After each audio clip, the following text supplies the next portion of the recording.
Oh jadi kayak perasaan dibuat benci sama pasangan? Iya, benci banget, gak suka banget gitu. Kalau dia lagi pergi aku kangen sih. Iya. Tapi tiba-tiba di sini ada yang narik. 3 minggu lebih, hampir sebulan, aku mensnya nggak berhenti itu semenjak minum si itu. Air kelapa itu? Terus ada suara tunduk atau mati. Jarang, tapi membuat itu seperti nyata. Dulu bisa nggak sih stop gangguin gue tuh capek gitu. Lu tuh nggak ada kekuatan apa-apa. Ya, kalau lu kan tembok ditulis, kalau gua tembok bicara. Ngalamin kejadian yang kunciku hilang waktu mau pulang, nganterin Anggi pulang. Terus ada di freezer gitu. Nah, lu memilih mana? Lu punya anak dari Anggi atau Anggi akan beristri lain? Anak lu tidak akan menjadi the next step-nya Anggi. Satanisme adalah nafsu seksnya. Nah, nanti resikonya adalah mati cacat.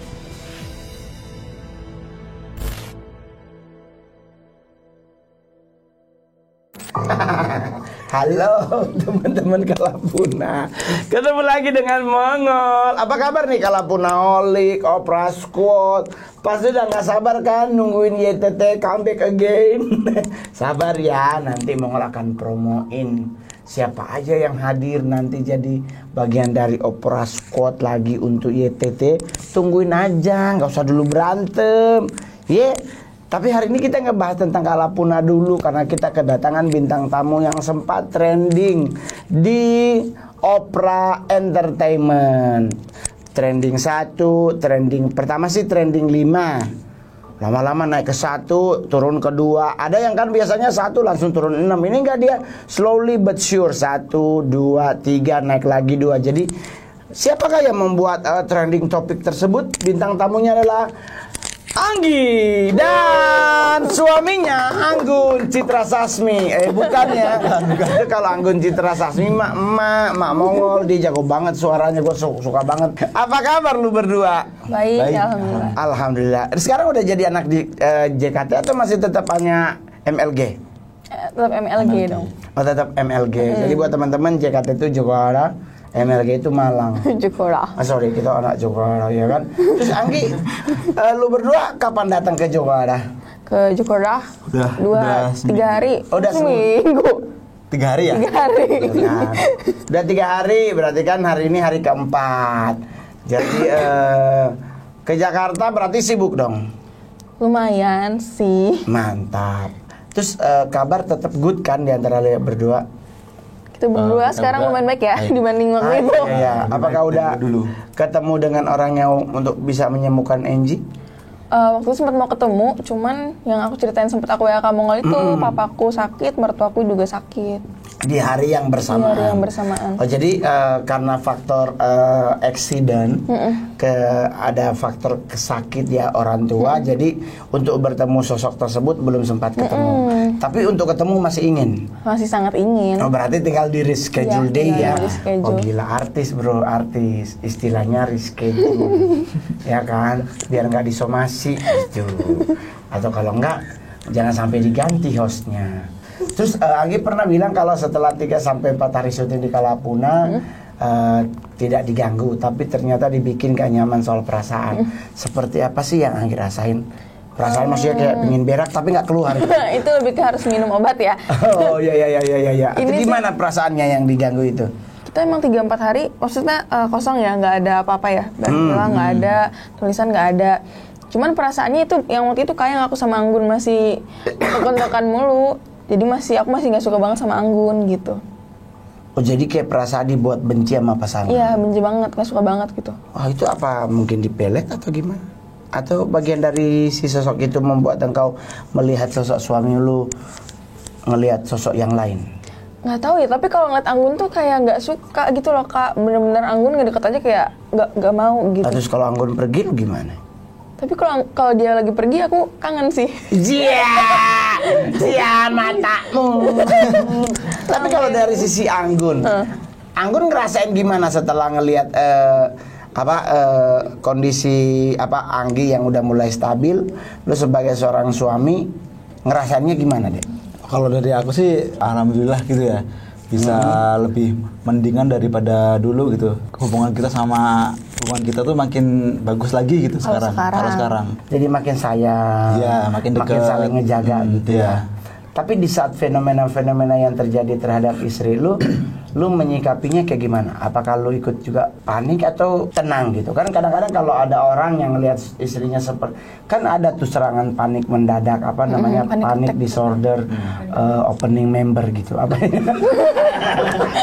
Biasanya gue pingin berbahasa Inggris karena gue kan udah apa namanya, udah lama, udah capek gue stand up kemana-mana, gue pingin liburan, jadi gue pingin ke apa, Paman Sam, Uncle Sam, gue pingin ke Amerika, jadi gue mulai pingin apa, maksudnya ada apa namanya, ada bahasa Inggrisnya, tapi itu salah ya tadi ya. Opening member. Tapi jadi Anggun lebih menikmati aja ya, maksudnya dengan apa yang terjadi, dan Anggun tetap positif bahwa istri lu akan tetap menjadi istri yang baik di kemudian nantinya setelah semua masalah yang dihadapi. Iya benar. Saya lebih santai aja sih ngadepinnya, kayak nggak terlalu panik, soalnya ya udah lama juga ngalamin kayak gini juga, dari semenjak sebelum nikah udah sering digodain. Oh, jadi sejak pacaran Anggun udah ngerasain one-one nggak jelas begitu. Ke PA dikit. Terus waktu di kontenter ya Anggun ngerasain sakit di bahu. Iya. Kenapa? Nggak tahu itu, padahal kan aku juga nggak gerak, lagi diem. Tapi tiba-tiba di sini ada yang narik, kayak gimana sih, Kayak tulang belikat belakang tuh kayak ada di, kayak kesentil karet ya gitu. Padahal lagi nggak olahraga, nggak gerak gitu. Kan biasanya gitu kalau olahraga gitu ya. Ini nggak ngapa-ngapain. Terus gimana elunya? Aku waktu itu lagi disuruh minum air kelapa itu kan, Kak. Wah, lu lagi demam dek pakai air kelapa. Harus butuh kelapa hijau. Iya, kelapa hijau. Kelapa hijau, wah gila ya, buat mencret, dipakai buat ngusir setan. Tapi nggak apa-apa, semua air itu bisa aja. Selama itu air itu kita doain juga sah-sah aja. Yang penting jangan air comberan aja.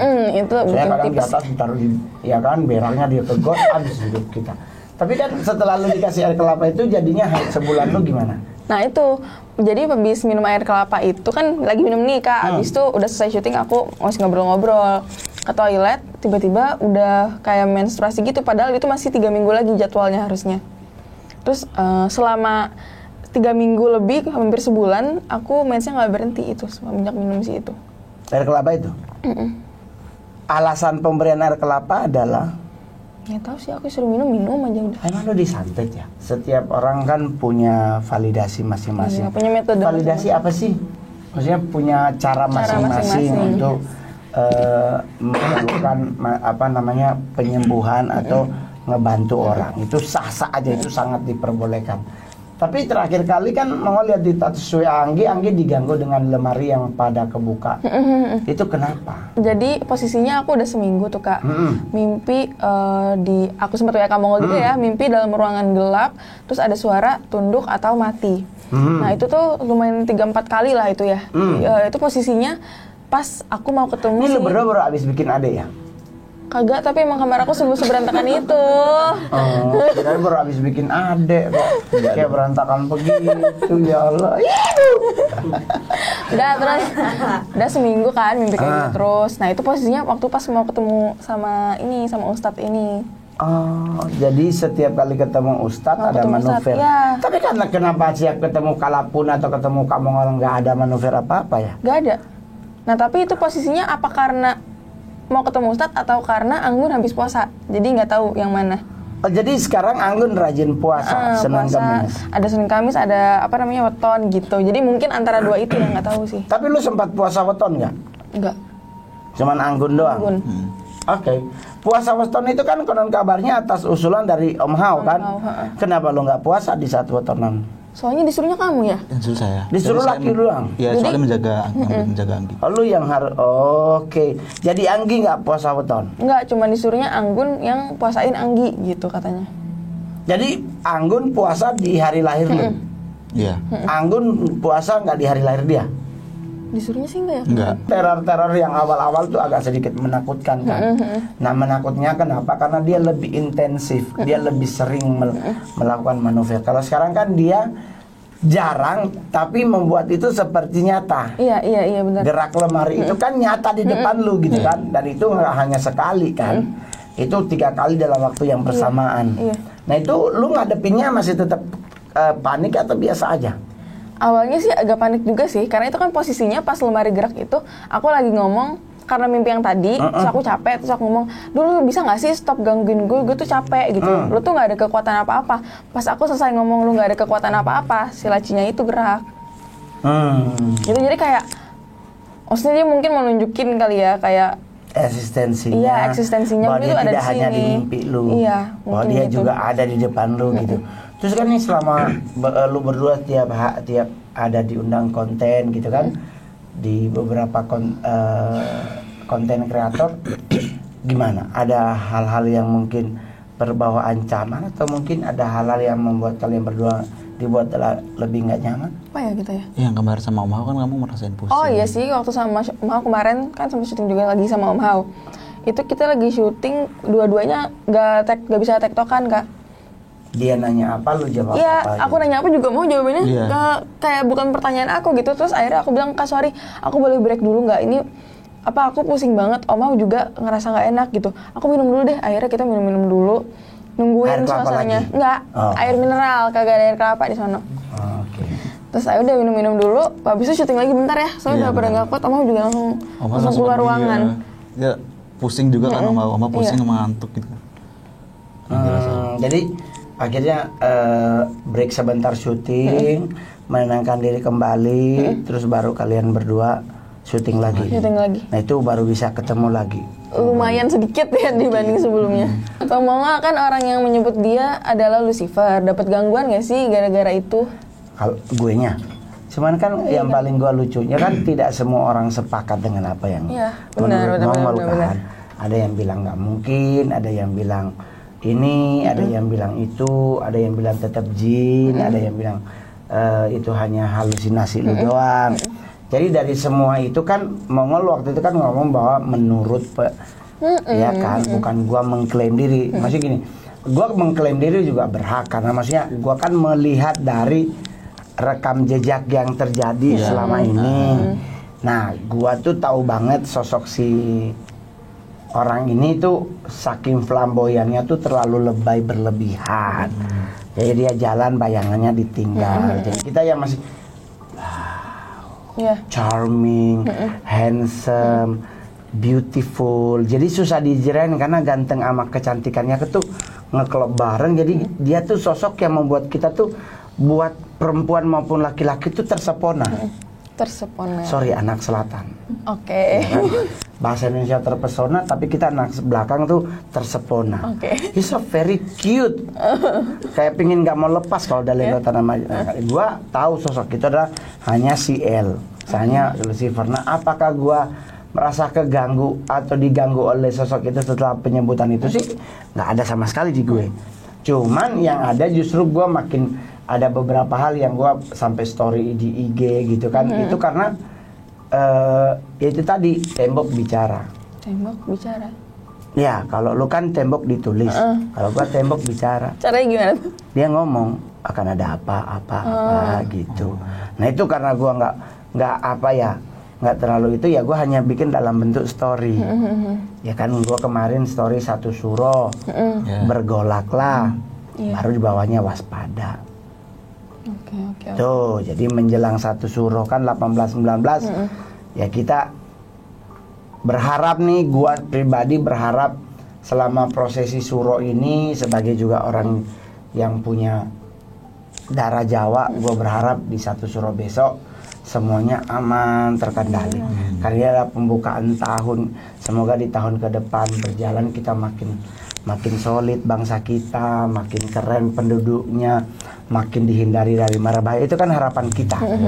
Jadi sejak lu berdua ngonten di RJL, Anggi ngonten RJL, terus di Opera, Denny Sumargo, di Teria, di Om Hao, keluarga ada hal-hal yang mereka alami nggak? Selainnya masuk rumah sakit. Cuma itu sih yang paling parah ya.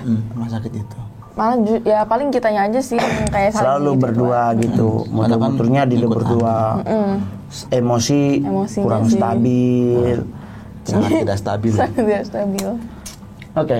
Anggun kenapa akhirnya mau dengan Anggi? Awal ketemunya tuh di mana dan pernah dijailin apa? Nggak sama si sosok yang di belakang Anggi. Dulu waktu pertama ketemu Anggi tuh kenalnya dari sosial media. Friendster. Instagram. Instagram. Berapa kilo? Kan gram. Gimana ya? Jayus-jayusan deh. Jadi pertama kali ketemu lewat Instagram. Waktu itu sama-sama di Malang. Di Malang kan. Satu sekolah nggak? Nggak. Beda. Nah, lu kenal Anggi lewat temen atau lewat Instagram itu? Instagram aja. Instagram. Lu di DM-in Anggi gitu? Iya. DM-an. Ya udah emang. Wah, udah ya. Terus yang pertama kali yang lu tanya ke Anggi apa? Udah punya pasangan, udah punya cowok belum? Enggak sih, dia punya gebetan, aku juga punya gebetan. Aku cuma ngajakin ngopi doang waktu pertama kali ke Udah punya gebetan ngajak ngopi. Jangan tidur. Laki-laki PA.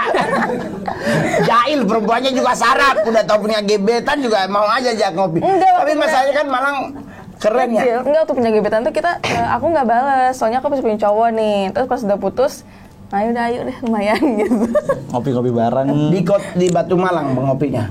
Enggak ya di kota ya. Masih di kota Malang. Oh, di kotanya. Oh, kirain ke Batu. Nah, terus di saat gebet lu nanya Anggi gimana responnya? Ya dia awalnya asik gitu kan Awalnya enggak mesti sekarang enggak. pertama ketemu tuh kayak orangnya asik gitu. Ya udahlah lanjut pepet terus aja kali ya. Bagus. Habis itu lu berapa lama setelah ketemu itu terus lu ngutarain perasaan lu? Kalau lu suka sama dia? kayak cuma beberapa hari doang sih. Cuma 2 minggu. Di saat lu berdua jadian lu udah mulai merasakan keanehan nggak? Belum. Per awal-awal jadian belum. Kayak aku juga waktu itu masih sangat-sangat awam dengan dunia kayak gini ya. Kayak nggak pernah ada kejadian horor di kehidupanku sebelumnya. Nah terus lama-lama kayak makin berjalannya hari, terus ngalamin kejadian yang kunciku hilang waktu mau pulang nganterin Anggi pulang. Pulang di rumah itu akan ngobrol sama papa mama dulu kan, kayak pamit juga gitu kan. Nah itu kunci itu pasti ada di dalam tas. Pas mau naik ke motor, kunci tak cari nggak ada. Terus kita nyari-nyari kemana-mana nggak ketemu. Habis itu Anggi ada feeling. Tapi harus nunggu ini moodnya Anggi enak dulu, baru dia ada feeling. Coba cari contohnya di freezer gitu ya. Coba aku buka freezernya, terus ada di freezer gitu. Berarti ceritanya lu awal ketemu Anggi dan setelah jadian itu pengalaman pertama lu dijahilin. Sering dijahilin, kunci pasti hilang. Sering hilang. Sekarang sih kalau kunci mah ya. Iya kan, sampai sekarang sih. Tapi pertama kali lu ngerasain itu apa sih dalam pikiran lu? Aku masih nggak percaya. Masih belum percaya. Pertama kali kejadian belum percaya, lama-lama kejadian kayak 2-3 kali. Oh, berarti emang ada kali ya. Soalnya Anggi dari tadi sama saya, kayak dia nggak kemana-mana gitu. Nggak mungkin kalau dia nyembunyi sendiri. Ngisengin ya? Nggak mungkin. Soalnya dia sama saya terus. Nah terus pertama kali lu cerita tentang apa yang lu alami ke Anggi kapan? Anggun. Itu mungkin udah 1 kali atau 2 kali kejadian ya. Terus aku ceritain dikit. Tambahin mama ngomong kayak Anggun jangan kaget ya, Anggi tuh kayak gini dari SD gitu. Terus ya udah waktu itu kayak kalau udah diceritain kayak gitu aku berarti sudah siap kehilangan kan. Lo mau sama gue apa enggak? Ternyata dia masih mau. Jadi jalanlah kita. Akhirnya sampai menjadi suami istri. Iya benar. Berarti pernikahan udah ke 8 tahun. Ke 2 tahun. 2 tahun. Terus kenapa tidak langsung mengambil keputusan untuk punya anak? Apa karena masih berpikir usia muda? Mungkin itu satu. Yang kedua, aku benci banget sama anak kecil. Gak suka. Kayak ngeliat anak kecil tuh kayak apaan sih gitu. Jadi lu maksudnya jadi ada dalam berarti lu harus berobat deh. Lu harus konsultasi ke psikolog atau ke psikiater. Yang soal anak itu. Iya. Karena kodrat seorang wanita tidak harus diwajibkan. Tapi untuk melanjutkan garis keturunan kan harus memang punya anak. Dan janji Allah atau janji Tuhan kepada Adam dan Abraham adalah beranak cuculah yang banyak. Karena kenapa? Ada garis keturunan yang harus dilanjutkan. Nah, lu memilih mana? Lu punya anak dari Anggi atau kemungkinan paling buruk adalah Anggi akan beristri lain. Nah, otomatis kan lu nggak mungkin Anggun ya? madu. Anggun. Pasti kan lu nggak ingin dong di madu. Lu kan ingin jadi the first and the last. Bener ya bahasa Inggrisnya? Madu-madu gue pergi, kagak ada madu-maduan di sini. Nah, jadi maksudnya begitu. Ya udah gitu aja. Who knows dengan lu nanti punya adik, keibuan lu akan lebih menonjol. Dan itu yang gue selalu bilang kan, dengan lu nanti punya anak, sosok itu udah nggak bisa lagi mengklaim karena lu mendapatkan benih bukan dari dia, tapi dari suami lu yang sebenarnya. Berkah ridho Allah tuh akan lebih sempurna buat hidup lu. Nah itu yang Mongol bilang, di saat nanti anakmu lahir, jangan dibiarin, langsung diazanin aja. Jadi dengan diazanin, setidaknya berarti anak lu pertama kali yang dia dengar adalah Azan. kalimat Allah. Nah dengan seperti itu berarti anak lu tidak akan menjadi the next stepnya Anggi. Oh iya. Gitu. Jadi karena kan ini si sosok ini kan pasti akan menunggu keturunan lu. Nah, dengan lu punya berketurunan, berarti kan dia berpikir, oke, gue nggak gagal lagi deh emaknya, anaknya yang gue akan jadiin bagian gue. Nah, tapi di saat Anggi melahirkan Anggun langsung bersolawat Nabi di telinga anak lu, berarti anak lu tuh udah punya Nabi Muhammad, udah percaya sama Gusti Allah, udah berarti putus garis itu. Nah, dia akan melanglang buana. Itu bahasa benernya, dia akan melanglang buana di alam ini, mencari celah untuk masuk.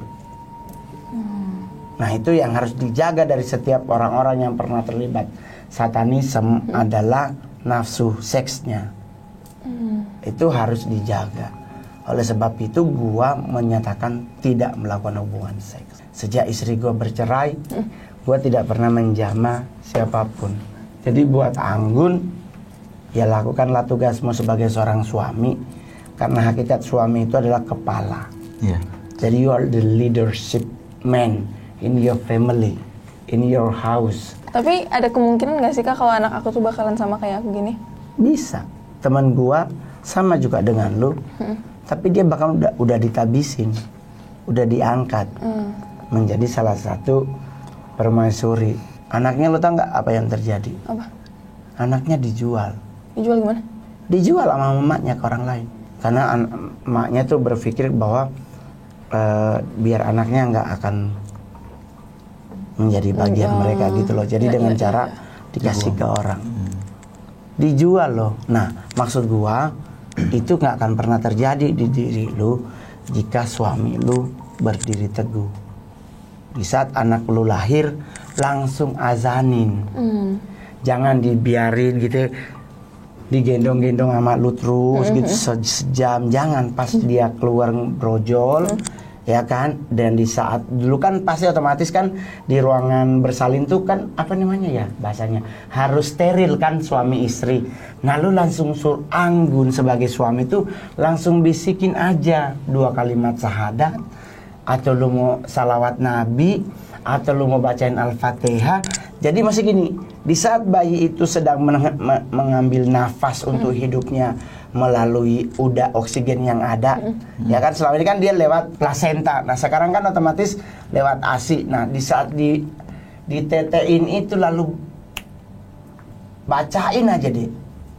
Kalau gua Kristen mau udah teriakin. Gua begitu, anak gua cewek juga begitu. Pas dia lahir gua teriakin, Dek, juru selamat lu namanya Yesus Kristus ya. Ingat Yesus Kristus ya. Ingat Yesus Kristus ya. Jadi gue akhirnya anak gue sampai sekarang tuh tidak mengalami apa yang bapaknya alami. Nah yang kedua adalah gue mengontrol lewat omanya. Jadi gue nggak izinkan anak gue jalan-jalan kemana-mana tanpa didampingi omanya. Terus yang ketiga adalah gue sebisa mungkin mengontrol anak gue dengan cara gue, dan gue tidak akan pernah naruh anak gue di handphone gue. Lu bongkar deh semua handphone Mongol. Gue punya 4 handphone, nggak ada foto anak, nggak ada, emang gue sengaja menghilangkan aja. Iya, gue cover semuanya, gue tutup semuanya setutup-tutupnya. Alam pun nggak bisa tahu. Jadi itu yang menjadi resiko terbesar buat kita mantan-mantan satanik yang nanti kalau punya keturunan. Nah, gue berharap lu berdua tuh nggak mengalami yang seperti itu karena lu belum sampai ditabiskan. Jadi otomatis si CCL ini akan mencoba dengan beratus-ratus cara untuk lu tuh harus sampai ditabisin. Nah, tinggal sekali lagi konten di Kalapuna, gua sambil nyari tahu batas waktu expire lu untuk jadi permaisuri itu sampai kapan. Oh, itu ada tanggal-tanggalannya. Ada hitungannya. Jadi lu berarti kalau sampai tahun 2024 kalau lu nggak ditabis-tabisin berarti lu udah. Nah, nanti resikonya adalah ya dua tadi, mati, cacat.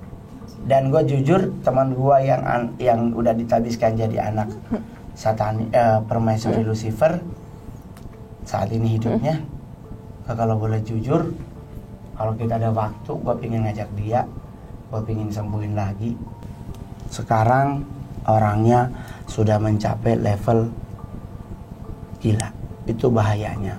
Kalau Lala selamat sebelum pentabisan, Lala tuh udah mau dialtarin malamnya.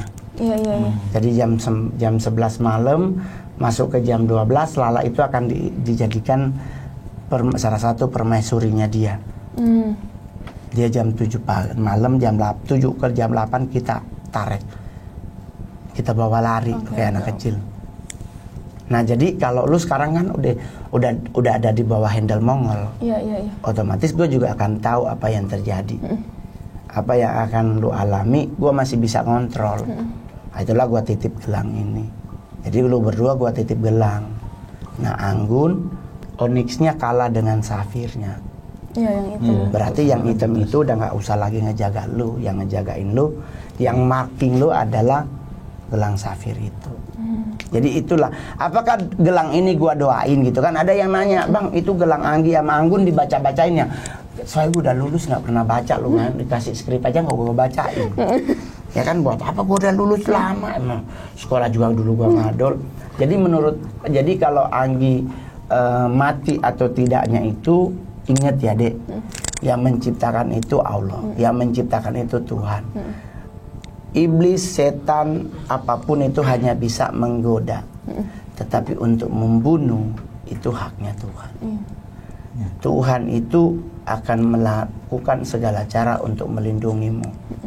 Entah Tuhan langsung turun untuk melindungi lu, atau menggunakan orang-orang tertentu yang ada di sekeliling lu untuk melindungi lu. Nah, gua pribadi, gua ada di depan lu untuk melindungi. Lu yang ada di belakang gua. Jadi gue yakin Om Hao juga akan selalu akan pasti ngebantu. Mungkin ustadz-ustadz yang lain juga akan melakukan memberi bantuan yang maksimal untuk lu tetap berdiri pada Anggi yang diharapkan keluarga menjadi anak yang dengeran orang tua, anak yang berhasil, yang bisa ngebanggain lah. Gitu loh. Dan Anggun otomatis ya mulai belajar mulailah sholat, mulailah ngambil waktu kalau bisa setiap sholat Jumat. Tapi kamu tahu nggak sih ada cewek juga yang senasib sama aku, terus dia tuh maksudnya sekarang udah sembuh atau gimana? Sebenarnya banyak. Oh, banyak. Lu coba cari buku judulnya Vessel of Glory, atau bahasa Indonesia tuh ada Bejana Kemuliaan atau Bebas dari Cengkeraman Iblis. Itu covernya warna merah, buku itu. Di internet ada, di apa namanya kalau beli buku, bookshop apa gitu, shop book apa shop apa bahasa Inggris gue belum nyampe situ. Nah, lu cari judul bukunya tuh Bebas dari Cengkeraman Iblis. Itu pengalaman seorang perempuan yang sudah 8 tahun menjadi istri dari Lucifer. Ada banyak. Anak Anton LaVey juga begitu. Ada banyak. Bahkan ada beberapa film seperti Bless the Child juga, itu kan tentang cerita anak dari seorang perempuan yang anaknya harus kasih diambil iblis kan. Nah, jadi sebenarnya banyak kasus, ada Lala, ada Elaine, ada Laura, ada Rina. Mereka adalah perempuan-perempuan yang sangat hebat yang dipilih oleh Lucifer untuk menjadi bagian dari hidupnya. Tetapi ada yang selamat dan ada yang memang nggak bisa kita bantu gitu. Tapi kalau Anggi kan kenal Kak Mongol. Kalau yang teman saya ini yang satunya lagi, saya cuma tahu dia, tapi kita nggak pernah akrab. Kalau sekarang kan kita udah bisa kontek-kontekan, udah bisa WA-WAan, udah bisa IG-IG-an, DM-DM-an. Jadi otomatis ngontrolnya Kak Mongol tuh bisa sangat ngontrol karena saya juga yang saya kontrol juga nggak lebih dari 12 orang kok. Banyak sih. Orang rumah, anakku, mami, lu. Ada satu orang lagi yang gue jaga. Itu. Apakah gue udah hebat? Maksudnya gue mumpuni nggak juga? Karena gue kan tahu bagaimana caranya dan gue diberi kesempatan untuk gue membaca banyak literasi buku. Gue baca banyak buku. Gue baca Alkitab aja udah 18 kali. Sekalipun masih ada banyak dalam diri hidup Kak Mongol yang tidak sempurna. Ya gue masih pakai anting, gue masih kadang suka marah, dan mungkin juga orang selalu berpikir gue mungkin belum sempurna untuk jadi seorang hamba Tuhan. Yaitu gue akui gue belum sempurna, gue masih banyak hal yang gue harus perbaiki dalam hidup gue. Tapi tidak membuat gue harus mumet gitu loh. Ya udah gue tetap berjalan, gue tetap hidup, gue tetap good. Iya. Tuh. Kalau dari saya pengen nanya, ada bisa nggak sih Anggi itu ketemu sama si sosok L yang ada itu secara real atau mediasi gitu? Ketemu bisa sebenarnya. Itu ya Mongol bilang, gue lagi mantau. Gue mantau kasus bapak lu berdua sakit itu juga gue tahu. Cuman kan maksudnya Mongol, ya udahlah, gue mau lihat dulu bagaimana. Tapi kan memang sempat lu berdua ya 1 sampai 5-10 menit sempat panik. Karena kan bersamaan sakitnya. Tapi kan makin ke depannya kan lu berdua udah mulai bisa mengendalikan diri. Ya kan, serangan kepanikan itu tidak menguasai hidup lu berdua. Karena di saat yang bersamaan lu berdua saling care, saling dorong, saling topang, dan lu berdua ingat sama Allah. Jadi manusia itu ingat satu hal, bahwa manusia tuh boleh mereka-reka yang jahat terhadap hidup kita. Boleh aja makhluk-makhluk lain mereka-reka pingin matiin bapak kita, pingin matiin kita. Itu boleh, itu sah, mereka boleh. Tetapi kan jangan lupa di Al-Quran dan di Alkitab juga dibilang bahwa Allah itu akan memberi cobaan ke kita, nggak akan pernah melebihi kekuatan kita. Jadi itu yang kita pegang. Nah di saat kita doa gitu, auzubillah, terus lu berdoa mungkin waladolid, terus lu doa sebagai itu, nggak usah pakai bahasa Arab, pakai bahasa Indonesia juga bisa kok. Ya Allah, mungkin gua lalai dalam hidup, mungkin gua nggak sempurna dalam hidup, tetapi gua tetap percaya lu ada Allah yang bisa gitu loh. Nggak usah terlalu ribet, karena doa itu adalah kalimat yang positif dari diri lu untuk lu mau sampaikan kepada Tuhan. Ada tanda kutipnya, minta ya Allah bantu lepaskan mungkin bapak gua dari meja operasi, cukupkan mungkin kehidupan gua berdua sama Anggi, jaga kemana kami berdua melangkah. Itu tuh doa bro. Tapi kan tetap dengan Al-Fatihah, Bismillahirrahmanirrahim. Kalau kami di agama Kristen kan mengakhiri doa dengan dalam nama Yesus Kristus. Amin. Nah, itu salah satu hal yang di sana akan mikir. Lu berdua makin kuat, makin tebal iman lu berdua. Sosok sana tuh nggak akan mungkin ngeganggu, tapi dia akan melihat dari jauh, rentang. Dia akan mantau. Di saat mana lu lengah, dia mantap. Rentang, lu akan lebih gila dari sebelumnya.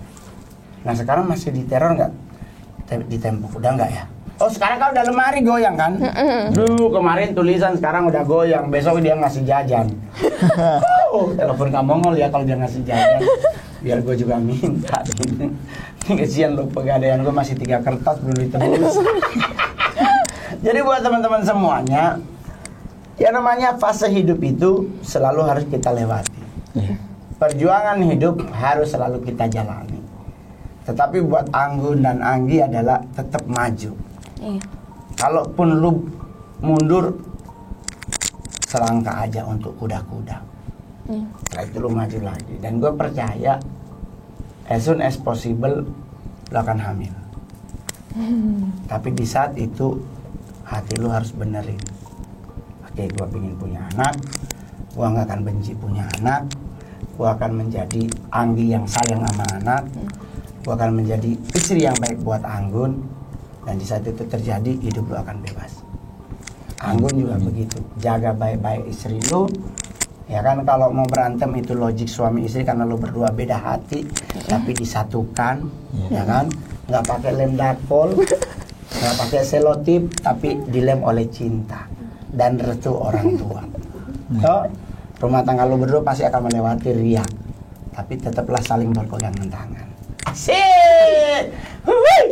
Jadi jangan lupa teman-teman, jalani hidup lu dengan indah. Ada apapun masalah hidup lu, pasti tetap ada Allah, ada Tuhan yang akan memberi jalan keluar yang terbaik. Jangan lupa di subscribe, di like, share, komen, dan lonceng biar lu yang paling pertama dapat notif, ya kan? Nanti kita akan konten lagi sekali sama Anggi. Dadah, makasih ya Dewa. Makasih ya, Kak. Makasih juga. Thank you.